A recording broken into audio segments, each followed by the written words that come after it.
আসসালামু আলাইকুম রহমতুল্লাহি ওয়াবারাকাতুহু। সবাই কেমন আছেন? আমার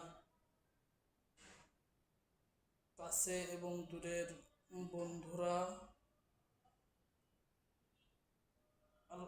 জানি আশাবাদী আমি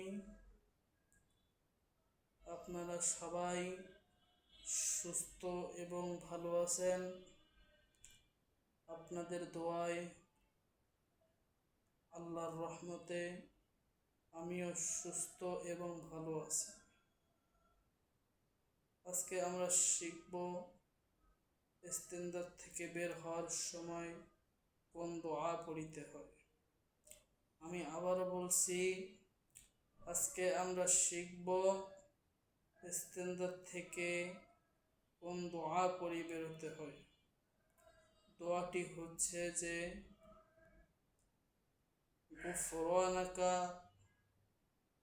গুফরানাকা আলহামদুলিল্লাহিল্লাযী আযহাবা আন্নিল আযা ওয়া আফানি।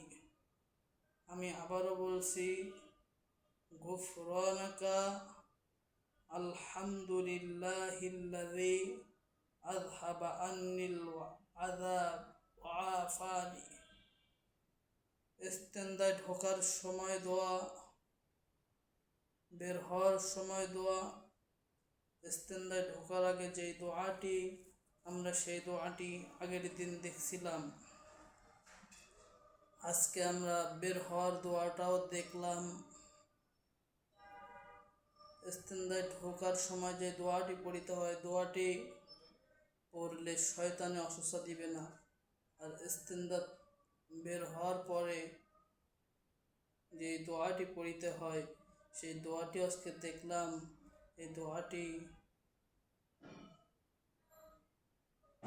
সবাই আমল করবেন। ইস্তেনজায় ঢোকার সময় বাম পা দ্বারা ঢুকতে হবে। ইস্তেনজায় ঢোকার সময় বাম পা দ্বারা ঢুকতে হবে, ঢুকে দোয়া পড়তে হবে। ইস্তেনজার থেকে বের হওয়ার সময় ডান পা আগে বাইরে দিতে হবে, বাম পা দিয়ে বেরোইতে হবে। বাম পা দিয়ে বেরোয় তারপরে দোয়া পড়তে হবে। আর ইস্তেনজা সবাই গেলে অজু করে আসবো, তাহলে শরীর পাক হয়ে যাবে। সব সময় অজুর ভিতরে থাকলে শরীরের রোগ ব্যাধি দূর হয়ে যায়। সবাই ভালো থাকবেন, সুস্থ থাকবেন, আমার জন্য দোয়া করবেন, আমি আপনাদের জন্য দোয়া করি। আসসালামু আলাইকুম ওয়া রাহমাতুল্লাহি ওয়া বারাকাতুহু।